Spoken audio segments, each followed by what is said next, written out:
Hello, नमस्कार, आदाब, सत श्री अकाल और अस्सलाम वालेकुम। मैं हूं मोहम्मद अहमद काज़मी, लेकर आया हूं आपका पसंदीदा कार्यक्रम हर फ्राइडे को जो आप देखते हैं, साउथ एशिया पर नज़र सैयद अली मुश्तबा के साथ। ये प्रोग्राम बहुत ही ख़ास होता है। भारत के पड़ोसी मुल्कों, साउथ एशिया के मुल्कों पर नज़र रखते हैं और कोशिश हम करते हैं कि चूँकि पूरी दुनिया के बारे में मालूमात हो, इंटरनेशनल ख़बरें हम मुसलसल आप तक पहुँचा रहे हैं, लेकिन भारत के पड़ोस में भी क्या कुछ हो रहा है, उस पर भी नज़र रखना ज़रूरी है।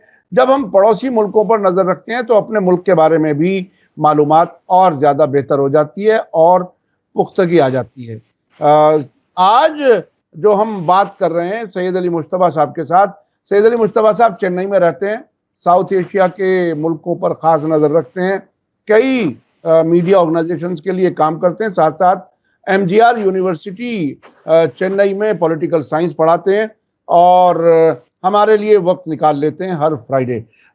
हम बहुत बहुत शुक्रगुजार हैं सैयद अली मुश्तबा साहब के। आज जो हम बात करने जा रहे हैं वो काफ़ी अहम है। अफगानिस्तान में तालिबान की हुकूमत, जिसके सुप्रीम लीडर मुल्ला हैबतुल्ला अखुंज़ादा हैं, उन्होंने एक ख़ास डिक्री जारी की है, जिसको आम ज़बान में फतवा कह सकते हैं, चूँकि वो मज़हबी रहनुमा हैं। और जब ये हुकूमत शुरू में कायम हुई थी तो ऐसा कहा जा रहा था कि तकरीबन जैसे ईरान में आयतुल्लाह खामेनेई हैं सुप्रीम लीडर, तकरीबन उसी तरह की हैसियत उनकी है मुल्ला हैबतुल्लाह अखुंज़ादा की। उन्होंने बहुत ही सेंसिटिव पर अपनी बात रखी है और ऐसा लगता है कि अब तालिबान की हुकूमत निस्बतन मजबूत हो रही है और अपने फैसलों में असर्टिव है। उस पर हम बात करेंगे। उसके साथ साथ तुर्कमेनिस्तान, अफगानिस्तान, पाकिस्तान, इंडिया, जिसे तापी कहा जाता है, गैस पाइपलाइन, उस पर भी अहम बात की है अफगानिस्तान में तालिबान की सरकार ने। इसके अलावा हम बात करेंगे पाकिस्तान में कुछ हालात, बलूचिस्तान में 70 लोगों के मारे जाने की खबर है, उस पर भी हम बात करेंगे। उसके अलावा बांग्लादेश में जहां से शेख हसीना फरार होकर के भारत आई हुई हैं, उनके मुल्क में क्या कुछ हो रहा है और भारत और बांग्लादेश के ताल्लुकात आगे कैसे बढ़ेंगे, उसके भी कोई बहुत ही अहम इशारे हैं, उस पर हम बात करेंगे। और श्रीलंका में चीन और भारत का एक तरह से कंपटीशन हो रहा है, दोनों तरफ के जहाज वहां पर डॉक कर रहे हैं और श्रीलंका दोनों का मेजबान है, वो किसी को नाराज करना नहीं चाहता। जनाब सैयद अली मुश्तबा साहब, वेलकम है आपका। मीडिया स्टार वर्ल्ड को आप वक्त दे देते हैं, उसके लिए शुक्रिया। अफगानिस्तान में तालिबान सरकार एक तरह से एक एक कदम करके आगे बढ़ रही है। पिछले हफ्ते हमने जो खबर दी थी उसमें यूएई में उन्होंने उनकी एम्बेसी खुली और उनका एम्बेसडर वहां पर कबूल कर लिया गया। अब क्या कुछ है, क्या खबरें हैं अफगानिस्तान? जी, बहुत बहुत शुक्रिया काज़मी साहब। पहले मेरे सामीन को मेरा आदाब, सत श्री अकाल और अस्सलाम वालेकुम। आज हम लोग जो है एक बहुत ही कंट्रोवर्शियल मतलब एक सब्जेक्ट पे बात करना चाहते हैं, जो कि तालिबान जो है उस पे अपना जिसको कहते हैं हेड स्ट्रॉन्ग है। बहुत ही मतलब वो कुछ भी लचीलापन नहीं दिखाया है, लेकिन ये खबर जो है ये बहुत ज़माने से चल रही है और अभी ये खबर फिर से तूल पकड़ी है, इसलिए कि एक एडिक्ट बनाया है, बल्कि एक लॉ बनाया है, जो कि मुल्ला हैबतुल्लाह अखुंज़ादा ने उसको बाकायदा साइन किया है। वो 4 चैप्टर पर मुश्तमिल है और वो जो है उसमें 15 एडिक्ट्स हैं या 15 आर्टिकल्स हैं, जो कि अलग-अलग चीज़ों को बताते हैं।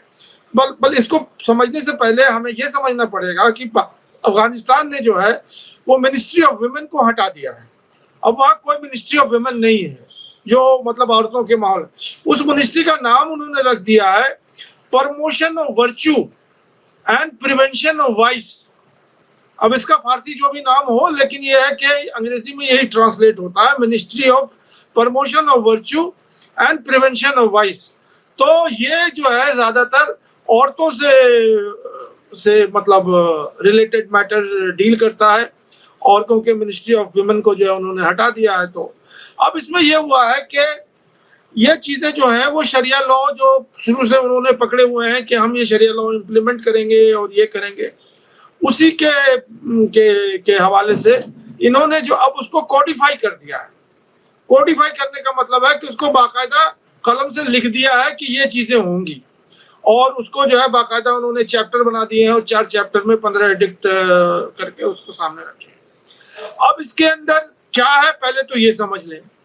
तो इसमें ज्यादातर जो है वो औरतों के, हमारे हिसाब से या वेस्टर्न जो लोग हैं उनके हिसाब से उन्होंने औरतों पे कुछ पाबंदियां लगाई हैं। एक पाबंदी यह है कि पब्लिक प्लेस पे औरतें बिना हिजाब के नहीं जा सकती, और वो जो है उनका फेस भी कवर होना चाहिए। वो स्कार्फ नहीं होगा बल्कि बाकायदा फेस कवर्ड हिजाब होगा, और बल्कि फेस कवर्ड बुर्का होगा। एक तो उनका ये है। दूसरा ये कि पब्लिक प्लेस पे औरतें जो हैं वो ऊंची आवाज में बात नहीं कर सकती हैं। अगर दुकान में जाएं वो, तो दुकान से जो है वो मतलब जो सामान खरीदना है तो नीची आवाज में बात करें। वो बात ऐसा ना करें कि दूसरे मर्द जो हैं उससे अट्रैक्ट हो। तीसरी जो बात उसमें लिखी गई है कि औरतें जो हैं बिना किसी महरम के साथ वो मतलब ये है कि काबुल की सड़कों पर या कहीं और जो है वो नहीं घूमे। टैक्सी में जो है वो जो है म्यूजिक नहीं चलना चाहिए। ये भी उस एडिक्ट में ये है कि वो म्यूजिक नहीं मतलब बजा सकते हैं कारों में और टैक्सियों में। और ये, और औरतें जो हैं अगर जाना चाहती हैं टैक्सियों में तो वो महरम के साथ जाएं। दूसरी बात उसमें और लिखी गई है वो ये कि मर्द जो हैं वो दाढ़ी रखें।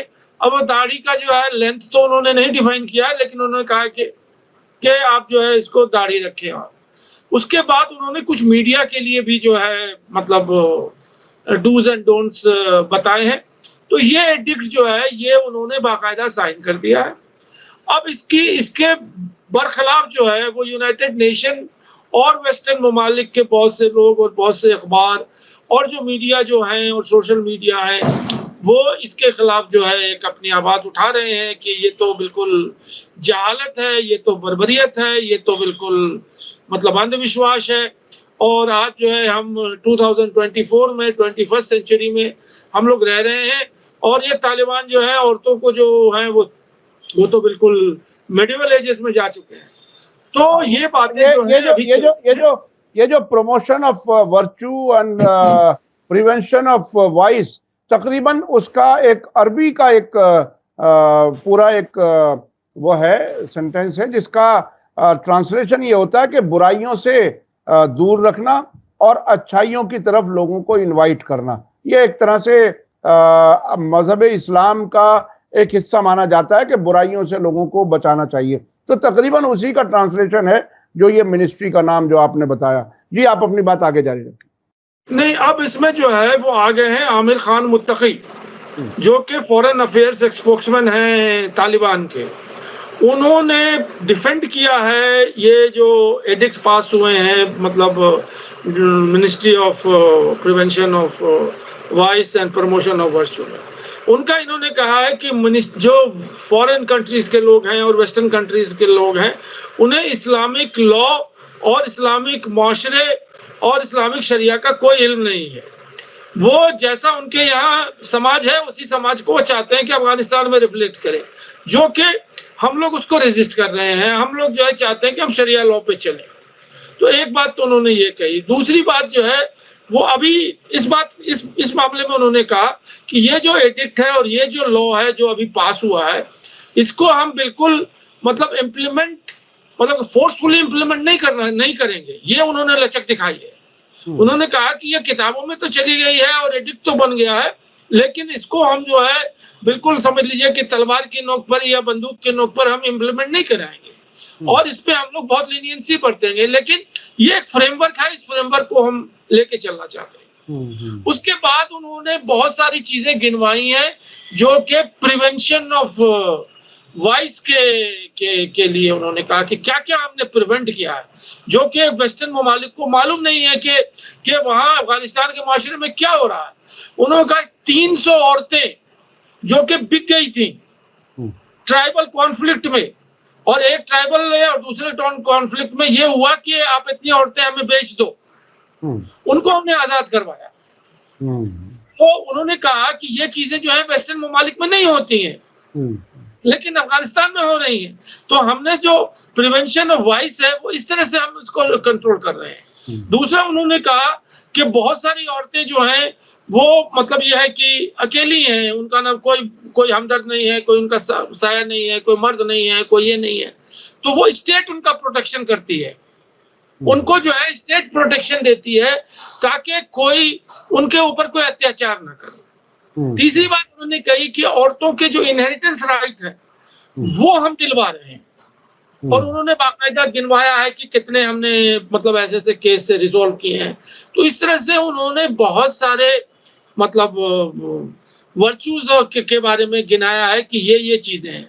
फिर उन्होंने कहा कि जो बुराइयां जो हैं वो खुल के नहीं बोला, जो कि वेस्टर्न सोसाइटी में औरतों पे हो रही हैं और डेमोक्रेसी के नाम पे और मतलब फ्रीडम ऑफ एक्सप्रेशन के नाम पे और इस तरह की बातें उन्होंने नहीं की, लेकिन उन्होंने कहा कि उस पर पूरा कंट्रोल है हमारे यहाँ। अब हिंदुस्तान में अभी कलकत्ता का जो रेप केस है पूरे हिंदुस्तान का अटेंशन को लेके बना हुआ है। अफगानिस्तान में कोई रेप केस उछल के नहीं आता है, इसलिए कि वहां ये जो लॉ बना हुआ है कोई आदमी जुर्रत ही नहीं कर सकता है कि वो मतलब इस तरह की बुराई करे। ये चीजें उन्होंने नहीं की है, लेकिन उनका ये कहना है कि ये जो प्रिवेंशन ऑफ वाइस है वो हमारा इसीलिए ये है कि औरतों पे जुल्म नहीं हो, और हम लोग कोशिश यही कर रहे हैं। और इसको जो है आप बुर्के से और हिजाब से और equality of main and women और स्कूल में एजुकेशन और पब्लिक प्लेस में जो जगह है, उन्होंने कहा कि वो शायद जो है वो भी हो जाएगा, लेकिन पहले ये सब चीजें तो सॉल्व हो जो कि उनके और अंदर जो बुराइयां मतलब उनकी समाज में है। तो उन्होंने ये कहा कि वेस्टर्न सोसाइटी या वेस्टर्न मुआशरे वो आकर के अंडरस्टैंड करें कि हमारा क्या सिस्टम है, हमारे सिस्टम में कितनी बुराइयां और कितने वाइसेस हो रहे हैं विमेंस के अगेंस्ट में, और हमारा जो मिनिस्ट्री है वो उसी को सुधार रहा है। ये बहुत ही इम्पोर्टेंट बात इसलिए है कि ये ऐसे वक्त में डिक्री आई है जब तालिबान की हुकूमत निस्बतन मजबूत होती हुई नजर आ रही है। वो दूसरे मुल्कों से बाकायदा आंखों में आंखें डाल के बात कर रहे हैं। उन्होंने कई मुल्कों में डिप्लोमेट्स को जो है वो डिस्क्वालीफाई किया है और अपने डिप्लोमेट्स को कबूल करने के लिए कुछ मुल्कों को मजबूर भी कर रहे हैं।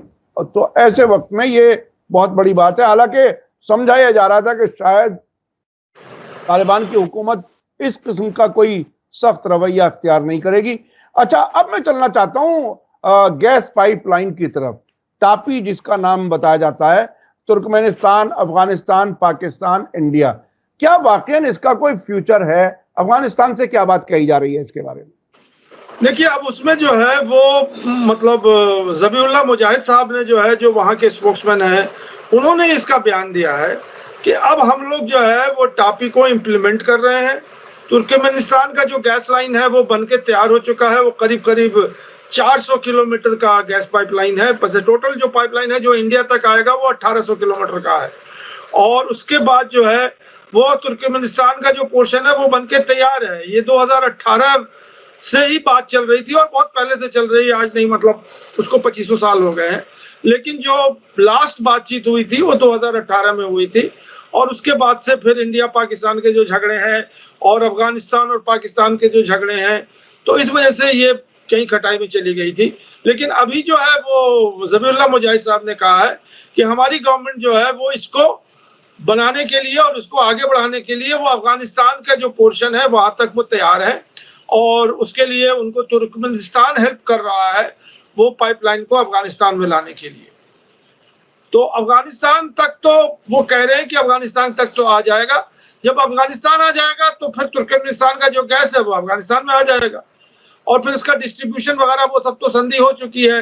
पाकिस्तान को 1400 वो है और इंडिया को भी 1400 है, और 500 जो है वो टन जो है वो अफगानिस्तान को मिलेगा। तो बात इसमें मुख्तसर यही कहने की है कि अफगानिस्तान जो है वो एक स्टेप से दूसरे स्टेप पे आगे बढ़ रहा है। अब वो अफगानिस्तान तक तो ले आएगा उसको, अफगानिस्तान से अब पाकिस्तान आएगा, तो पाकिस्तान और अफगानिस्तान के रिश्ते जब ठीक होंगे तब वो फिर आगे बढ़ेगा। अब पाकिस्तान से फिर वो इंडिया आएगा, तो जब इंडिया और पाकिस्तान के रिश्ते बढ़ेंगे, तो ये तो पंचवर्षीय योजना है। कितने पंचवर्षों के बाद ये कंप्लीट होगा कोई नहीं जानता। तो ये बहरहाल मैं एक चीज अपने दर्शकों को बता दूं कि एक जमाना था जब Iran Pakistan India gas pipeline पर काफी काम हो रहा था और बिल्कुल इसी तरह से ईरान ने भी अपनी गैस पाइपलाइन अपना हिस्सा तैयार किया हुआ है। मुझे याद है कोंडोलिसा राइस जब डिपार्टमेंट ऑफ स्टेट की यानी सेक्रेटरी ऑफ स्टेट थी 2005 से 2009 के बीच में, उस जमाने में बाकायदा अमेरिका ने दबाव डाल करके इंडिया से उस प्रोजेक्ट से उसे दूर किया, फिर बाद में पाकिस्तान को भी दूर किया। और उस वक्त यह कहा गया कि पाकिस्तान चूंकि इनसिक्योर जगह है इसलिए भारत उस पर यकीन नहीं करता। लेकिन कमाल की बात यह है कि अमेरिका ने दूसरा सबक पढ़ा दिया और जिसमें अफगानिस्तान भी शामिल हो गया। पाकिस्तान से तो ज्यादा खतरनाक अफगानिस्तान रहा है, 30-40 साल हो गए जंग की हालत में, लेकिन अमेरिका बहादुर ने यह सबक पढ़ाया और पाकिस्तान और इंडिया को पीछे हटा दिया। अब ये कब पूरी हो पाएगी ये पाइपलाइन, ये बहरहाल देखने की बात है। एक खबर और तालिबान के हवाले से है जिसको मैं अपने सामाइन से और आपके साथ शेयर करना चाहता हूं कि अभी वही जो ज़बीहुल्लाह मुजाहिद साहब हैं उन्होंने अनाउंस किया है कि अब अफगानिस्तान के 192 कंट्रीज के साथ पोस्टल रिश्ते हो गए हैं। अब आप काबुल से या अफगानिस्तान से खत अगर लिखेंगे तो वो खत जो है वो 192 कंट्री 92 कंट्रीज में जा सकते हैं और वहां से भी जो खत आएंगे तो ये बड़ी अचीवमेंट है कि ये इंटीग्रेशन हो रहा है धीरे धीरे। अब वो पोस्टल वालों ने रोक दिया था क्योंकि इनकी तो रिकॉग्निशन नहीं है, कंट्री तो रिकॉग्निशन नहीं है और वो तालिबान तो वो इंटरिम सरकार भी नहीं है, वो तो एक सरकार है मतलब जिसको कोई रिकॉग्नाइज नहीं करता है।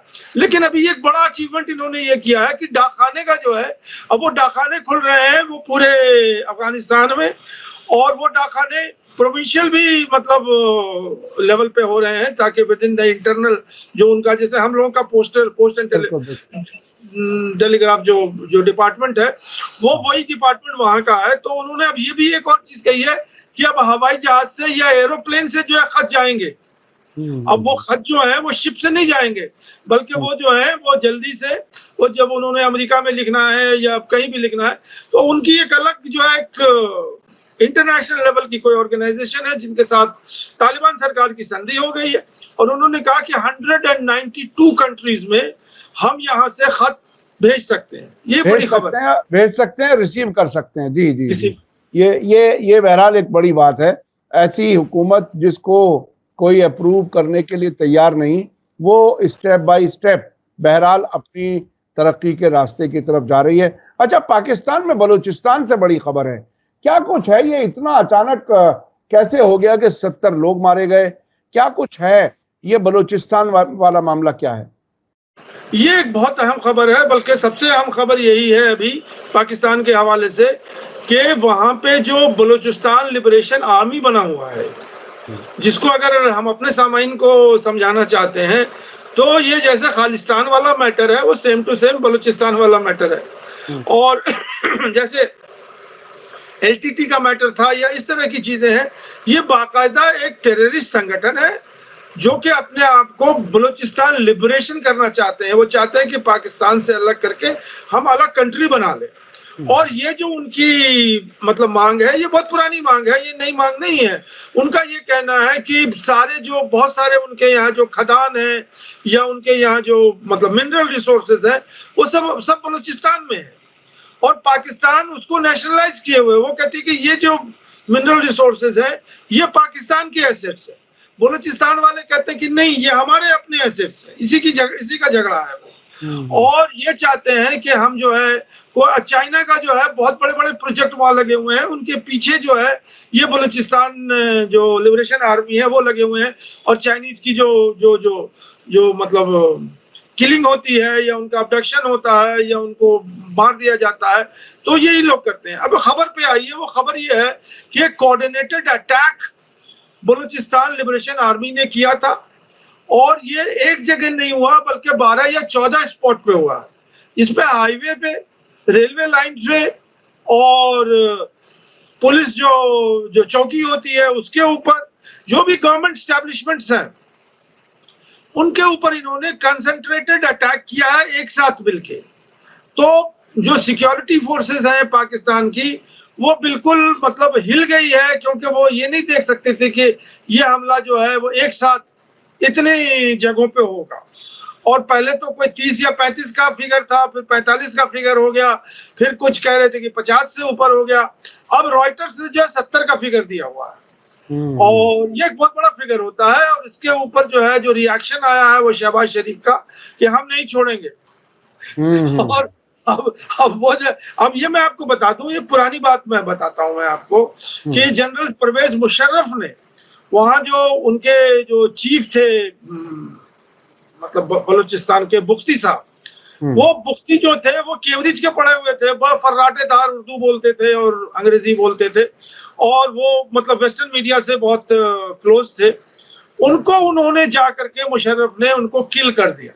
वो गार में थे या किसी टनल में थे या किसी अंडरग्राउंड में थे, और एक बहुत बड़ा ऑपरेशन हुआ था जो कि मुशर्रफ के जमाने में था, जो कि पाकिस्तानी आर्मी को मानता नहीं था, और पाकिस्तानी आर्मी को ढूंढ ढूंढ कर करके जो है वो उनके जो जो सेपरेटिस्ट है वो मार रहे थे। तो एक बहुत बड़ा ऑपरेशन मुशर्रफ ने किया था बलूचिस्तान। अब उसके बाद ये रिएक्शन जो है ये पहली बार मतलब यहाँ पे हुआ है, और पाकिस्तान ने जो है अपना पूरा सरमाया वो बेल्ट एंड रोड पे लगाया हुआ है, चाइनीज बेल्ट एंड रोड पे, जो कि गारदार पोर्ट पे जाता है। अब ये बलूचिस्तान आर्मी उसको मानते नहीं है, उनको कहते हैं कि हम ये होने नहीं देंगे। इसमें एक चीज और बड़ी इंपॉर्टेंट है जो कि मैं आपको बताऊं कि एक जगह बस के ऊपर कुछ मुसाफिर चल रहे थे, उनमें से उन्होंने क्या किया कि बस को रोक दिया और उसमें से पंजाबियों को अलग कर दिया और बाकी को अलग कर दिया और सारे पंजाबियों को मार दिया। तो ये भी एक गुस्सा है। पंजाबियों पर तो गुस्सा सिंधियों को भी है, और मुझे लगता है बलूचिस्तान वालों को भी है। इसमें मैं एक चीज लोगों को याद दिला दूं कि 15 अगस्त 2016 को मोदी जी ने लाल किले की तकरीर में एक बात कही थी, जिसमें उन्होंने कहा कि पाकिस्तान के विवादित राज्य बलूचिस्तान, गिलगित और पाकिस्तान के कब्जे वाले कश्मीर के लोगों ने उनसे राबता किया है। ये बात इन्होंने कही थी, और पाकिस्तान इल्जाम लगाता रहता है कि भारत शायद बलूचिस्तान वाले मामले में शामिल है, लेकिन मोदी जी ने ये बात लाल किले से कही थी, और बहुत ही ऐसी बात थी जिसे ताज्जुब किया था लोगों ने कि ये अभी ये बात क्यों कही गई, लेकिन उसके बाद कोई फॉलो अप नहीं हुआ, नहीं मालूम क्या सूरत हाल है। अच्छा, अब मैं चलना चाहता हूं अगली खबर की तरफ। बांग्लादेश में मोहम्मद यूनुस साहब जो हैं बहुत ही यानी नोबल इनाम याफ्ता, बहुत ही शरीफ सीधे सादे से आदमी लगते हैं, 80 साल के आसपास उनकी उम्र है, और वो बड़े सख्त फैसले ले रहे हैं। क्या क्या हो रहा है, क्या हो रहा है? जी देखिए, वो मोहम्मद यूनुस साहब का, इसको भी आप समझ लीजिए। पहले मैं खबर को बता दूं वो क्या क्या है कि उन्होंने 2 बांग्लादेशी डिप्लोमेट्स हैं जो बांग्लादेश से इंडिया में, दिल्ली में जो एम्बेसी है वहाँ काम कर रहे हैं। उसमें एक बंदा जो है वो एम्बेसी में, दिल्ली की एम्बेसी में काम कर रहा, वो हाई कमिश्नर नहीं है या वो मतलब एम्बेसडर नहीं है, बल्कि वो सेक्रेटरी लेवल पे जो है वो काम कर रहा। उनका जो है डिप्लोमेटिक पासपोर्ट जो है वो उन्होंने मतलब उसको रिवोक कर दिया है। दूसरा जो है वो एक साहब है, वो कैलकाटा में है, उनका भी डिप्लोमेटिक पासपोर्ट रिवोक कर दिया है। अब उसके बाद जो है, अब उनके अंदर की क्या बात है वहां तक तो मैं नहीं, मेरी रसाई है कि वो उनका इंटरनल क्या मैटर है और क्यों उन्होंने रिवोक किया है। उन्होंने तो शेख हसीना का भी जो है पासपोर्ट रिवोक कर दिया है, और भी बहुत से लोगों के पासपोर्ट रिवोक करते हैं। लेकिन ये लोग जो है वो बांग्लादेश के डिप्लोमेटिक मिशन में तैनात थे। अब यहाँ पे मैं देख रहा था मतलब इसी खबर के तह में, तो वहां से कुछ एडिटोरियल और जो जो जो जो चीजें छाया होती हैं उसमें उन्होंने कहा कि ये एंटी इंडिया मूव नहीं है, ये तो हमारे नागरिक हैं जिनको हमने पोस्ट किया, उनको हमने रिवोक कर दिया, इसमें हमने एंटी इंडिया क्या एक्टिविटी की है। और अगर ये एंटी इंडिया तो हो ही नहीं सकता। ढाका में बैठी हुई सरकार ये जरूर इस वक्त चुन चुन के देख रही होगी कि प्रो इंडिया काम करने वाले लोग कौन कौन हैं, और जाहिर है दिल्ली में और कलकत्ता में अगर पोस्टेड थे तो शेख हसीना के और भारत के बीच में तालमेल से ही डिप्लोमेट्स आए होंगे। ये उन्हें बहरहाल शक हो सकता है, जो मुझे लगता है। और एक और बहुत ही इंटरनेशनल जिसे कहते हैं यूनिवर्सल ट्रुथ। हर एम्बेसी में, हर हाई कमीशन में खुफिया डिपार्टमेंट के लोग भी होते हैं दुनिया भर में, जिसे कभी ऐलान नहीं किया जाता। सभी को फॉरेन मिनिस्ट्री का नुमाइंदा कह दिया जाता है। हो सकता है उस किस्म के लोग हों जो भारत की पसंद के हों। जी अपनी बात आगे रखें। और क्या कुछ फैसला हो रहा है वहां से? जी, दूसरी जो खबर बांग्लादेश से आ रही है कि जो बीएनपी की पार्टी है, जो दूसरी, एक तो अवामी लीग है, दूसरी बीएनपी है, यही दो पार्टियां चलती हैं। तो उनके जो अभी ओहदेदार हैं या जो हाई कमान है, क्योंकि जो उनकी जो सुप्रीम लीडर हैं या जो प्रेसिडेंट है बीएनपी की खालिदा जिया, वो तो बिल्कुल अब लास्ट स्टेज ऑफ कैंसर है और वो तो बेड रिडन है, हॉस्पिटल में है। तो उनके जो साहबजादे हैं वो भी, उनके ऊपर बहुत सारे करप्शन के केसेस लगे हुए हैं, वो बाहर फरार हैं। तो अभी जो पार्टी चला रहे हैं वो कोई आलमगीर साहब हैं, उनका लास्ट नाम आलमगीर है और बहुत लंबा चौड़ा नाम है।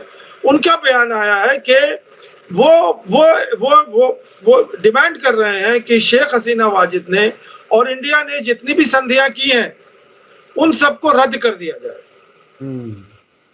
रद्द कर दिया जाए, ये उन्होंने रिव्यू नहीं कहा कि रद्द कर दिया जाए।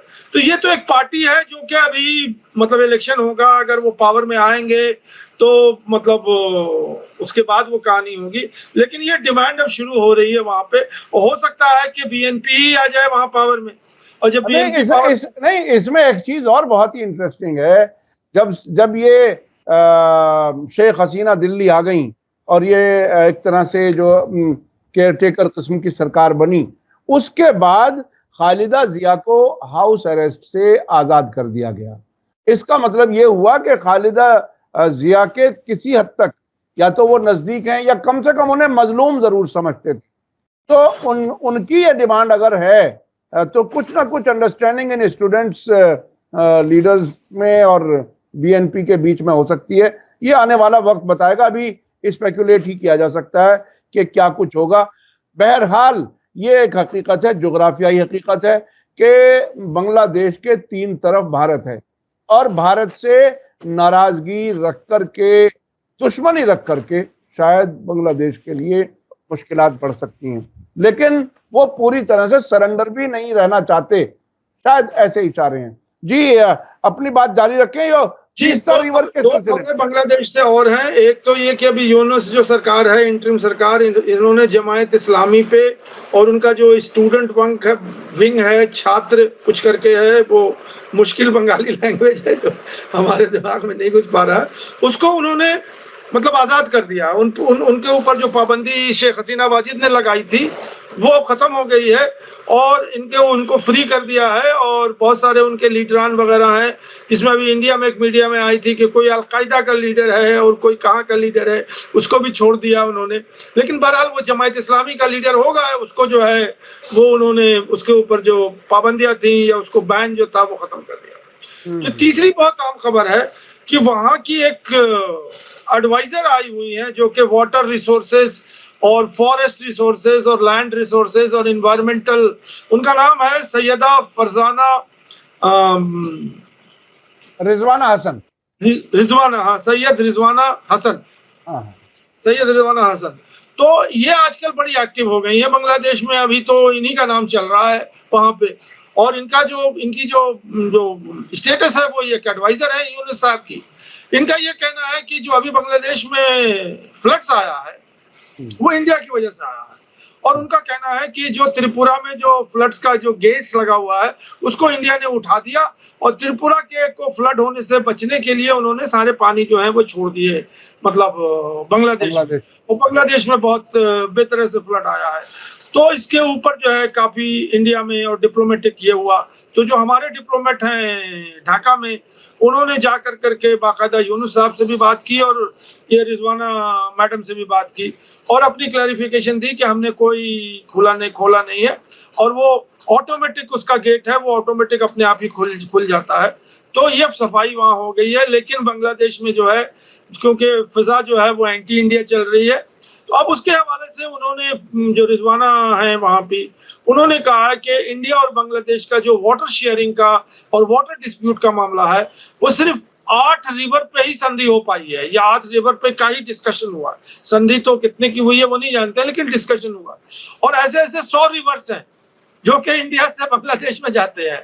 तो उनका ये कहना है कि आगे जो है वो पूरा एक कॉम्प्रिहेंसिव वाटर शेयरिंग और वाटर जो होता है कि कैसे उसको मैनेज करें, क्योंकि वो तो इंटरनेशनल कन्वेंशन है अपर राइपेरियन स्टेट और लोअर राइपेरियन स्टेट। इंडिया जो है वो अपर राइपेरियन स्टेट है, नदियां जो हैं वो तो आती हैं ग्लेशियर से, और ग्लेशियर जो है तिब्बत में है, तिब्बत से होता हुआ वो भूटान आता है, भूटान से जो है वो नेपाल आता है, और नेपाल से वो फिर इंडिया आता है, और इंडिया से फिर बांग्लादेश आता है, और फिर समुद्र में चला जाता है।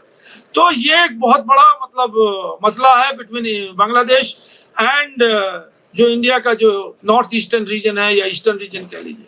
तो वो अब ये प्रेस कर रही हैं कि आगे या तो इसकी कॉम्प्रिहेंसिव ट्रीटी हो इंडिया और बांग्लादेश में, और ये मसला जो है वो बिल्कुल एक बार मतलब अगर हो जाए तो रिजॉल्व हो जाए, नहीं तो पिछले भी मतलब उसमें स्टेटमेंट उन्होंने दिया था कि हम इसको अब जो है इंटरनेशनल कोर्ट ऑफ जस्टिस में लेके जाएंगे और वहां से फैसला लेके आएंगे। तो ये खबर है, यानी रिश्ते तल्ख होने के इशारे ज्यादा मिल रहे हैं। अच्छा, अब हमारे पास वक्त तकरीबन खत्म हो गया, लेकिन श्रीलंका से भी एक छोटी सी एक खबर है, उसे थोड़ा सा ब्रीफ में बता दीजिए क्योंकि वक्त की कमी है।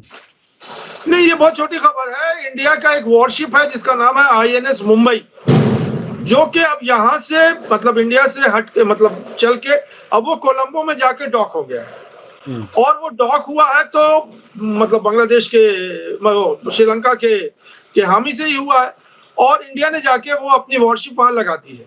अब इसका जो दूसरा एंगल ये है कि वहां 3 चाइना के वॉरशिप लगे हुए हैं, जिसको भी श्रीलंका ने मतलब वेलकम किया, लगा हुआ है। तो खबर तो यही खत्म हो जाती है कि आगे अगर कुछ होगा आपस में तो फिर हम लोग बताएंगे कि क्या हुआ। लेकिन वहां पे आगे मैं यही बता सकता हूं कि जो तीनों चाइना के जो शिप है उसको मिला करके 1500 सेलर है, 1500, और हमारा जो INS मुंबई है इसमें सिर्फ 400 सेलर है। अब आगे लड़ाई होगी तो फिर हम लोग बताएंगे मीडिया स्टार वर्ल्ड में कि क्या हुआ नहीं हुआ। अब शांतिपूर्वक वो भी चले जाएंगे श्रीलंका से और हम भी चले आएंगे तो बात खत्म हो जाएगी, यही खबर है। दूर से दूर अगर आंखों से आंखें मिला करके घूर करके एक दूसरे को डरा के चले जाएं तो बहरहाल, क्योंकि कंपटीशन तो है। देखिए, भारत के पड़ोस में तकरीबन बांग्लादेश, म्यांमार और ये आपका श्रीलंका और मॉरिशस और बहुत जगहों पर एक कंपटीशन है जो चीन भारत से ज्यादा इन्फ्लुएंस बढ़ाना चाहता है। तो बहुत बहुत शुक्रिया जनाब सैयद अली मुश्तबा साहब, आप हमें वक्त दे देते हैं उसके लिए बहुत बहुत शुक्रिया। अफगानिस्तान से बहुत ही अहम खबर रही, और वहाँ क्या वेस्ट का टकराव अफगानिस्तान से बढ़ेगा या तालिबान को सभी लोग कबूल कर लेंगे, ये आने वाला वक्त बताएगा।